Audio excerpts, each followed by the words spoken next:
Book 4 Chapter 3 Episode 24. The God of Magic and Academics. A month had passed since I returned from Lenaf. I woke up, went outside, and saw the refreshing blue morning sky.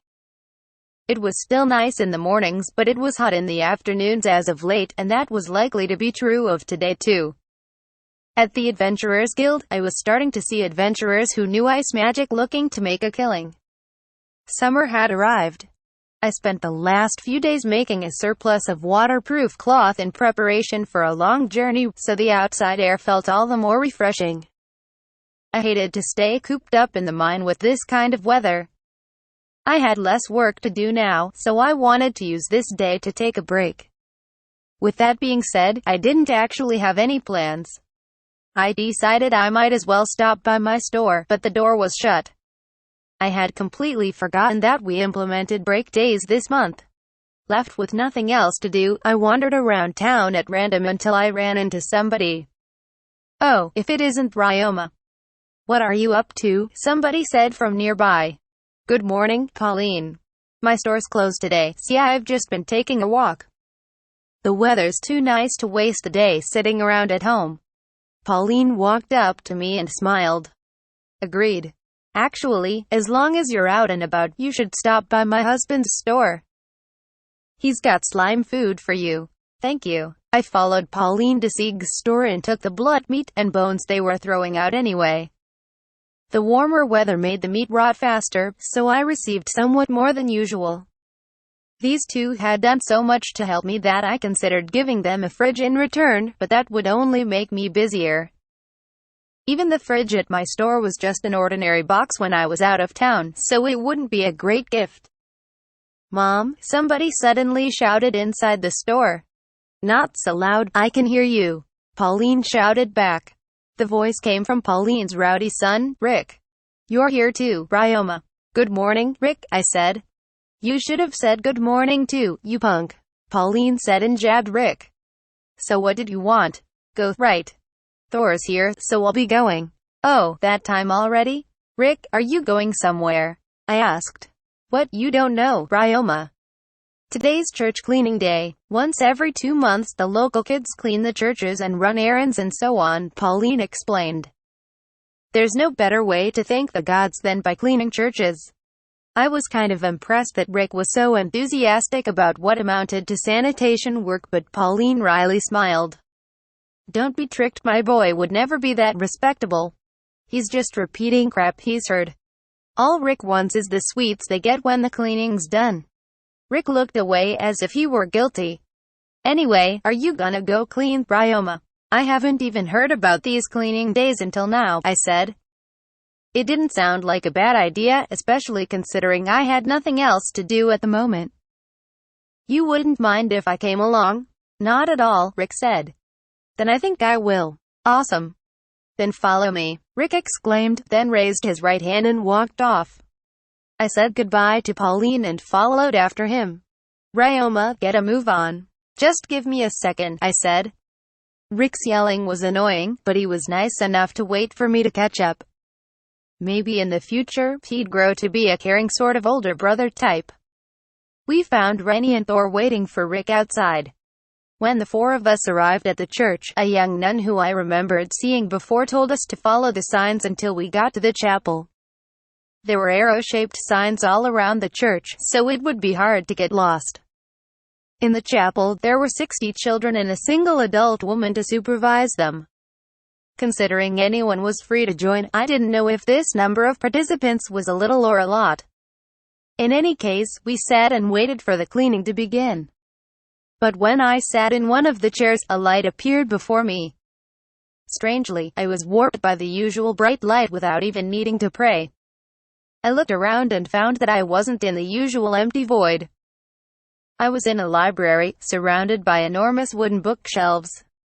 They were packed full of books and looked heavy, but some of the shelves were floating in midair. This was clearly no ordinary library. "Curious. See, I can summon you too," an unfamiliar voice said.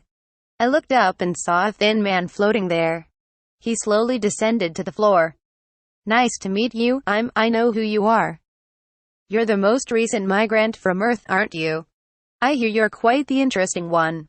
I am Fernobelia, the god of magic and academics. This is my territory. You seem surprised to see how different this is from your experience with other gods, but this is the divine realm all the same. You will be able to return to the other world in time, so relax and make yourself at home. Thank you, I said. According to Tekken, this god was seldom seen. He seemed like sort of a grouch. More so than Tekken was, at least. It's nothing. The gods, say that they have been able to summon your soul and consciousness to our world, so I took this opportunity to try it myself.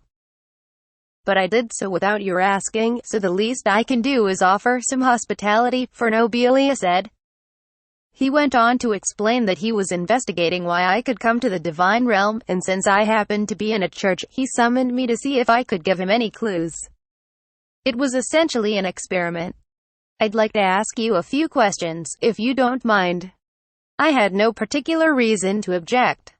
Rather, I couldn't object if I wanted, so I said I would be happy to answer. He started by asking me about Earth and the life I lived there. Then went on to ask about matters as trivial as my favorite food. About what was running through my head as I was being summoned to the divine realm, and about topics as serious as my thoughts on war and slavery. I answered all his questions but couldn't see the logic behind them. Thank you for your cooperation. I have one last question. What do you think about this world? It was too broad of a question to offer a precise answer, but I thought it was a good world. Of course, it wasn't as if I had seen this whole world, and my information on it was lacking. But just about everyone I met was a good person and a friend. Magic, slimes, and other unique aspects of this world also interested me enough to provide a fulfilling life, so there was nothing to complain about. I was sincerely glad I came to this world. I see now, Fernobelia said. Wait, did I say that out loud? No, I read your mind, he admitted. Apparently if my mind was being read, I had no way to notice. Sorry, I was a bit wary of you, so I wanted to see what you really thought. Wary of me? Why, unfortunately, not everyone from Earth has been like you. Fernobelia explained that some people from Earth became corrupted by the power they received and used it to commit crimes. Some didn't even have ill intent, but they used their power incorrectly and unknowingly brought about disasters, so Fernobelia wanted to use this first meeting to judge my character. I could see where he was coming from. If I were a god and someone used power I granted them to wreak havoc, I would be infuriated. Indeed. If someone has clearly dangerous thoughts, we don't bring them to this world to begin with, but there's always the possibility that their newfound power changes them over time. And after we've already brought someone over to our world, there's little we can do to interfere aside from try and convince them to repent. We can get directly involved if they try something that may destroy the world, but that seldom happens. By the time such a thing does happen, the damage has already been done anyway. I'm glad you understand, Fernobelia said, apparently having read my mind again. I had been lost in thought, but his complaining got my attention again. There's a lot more I want to do, but I'll be careful not to let my power corrupt me. I can't be absolutely certain that won't happen, sadly. If you claim to know for certain, I wouldn't trust you. I'll take your honesty to mean that you're taking this seriously. Thank you. I'll do the best I can, I said just as the light began to shine bright again. Looks like the time has come. I'll say one last thing. The abnormalities with you are not actually all that special. This applies only to those from Earth, but a fair number of them have had qualities similar to yourself, Fernobelia said. By abnormalities, I could only guess he meant my ability to come to this world and take divine items out of it. The cause is unclear, but there have been others in the past who could do things humans normally cannot. For some reason, it's been especially striking in your case, but that's all. The other gods are also aware of these prior occurrences, which is why they know it's not a sign of any problem with your body or mind. None of the other humans with these qualities have suddenly died or gone mad. That reminded me of when Kufo talked about a saint who, upon her death, eliminated disease from the world. That certainly didn't sound like something a human could accomplish. I didn't think I was that worried about there being something wrong with me, but maybe I actually was. Hearing this from Fernandbelia came as a great relief. "Thank you for telling me," I said right as the light enveloped my body and I was sent back to the chapel. I was worried he didn't hear me, considering the timing of my departure. My feelings must have been apparent from my expression, because the other 3 kids asked me what was wrong. After the sudden encounter with a god, I had completely forgotten about them.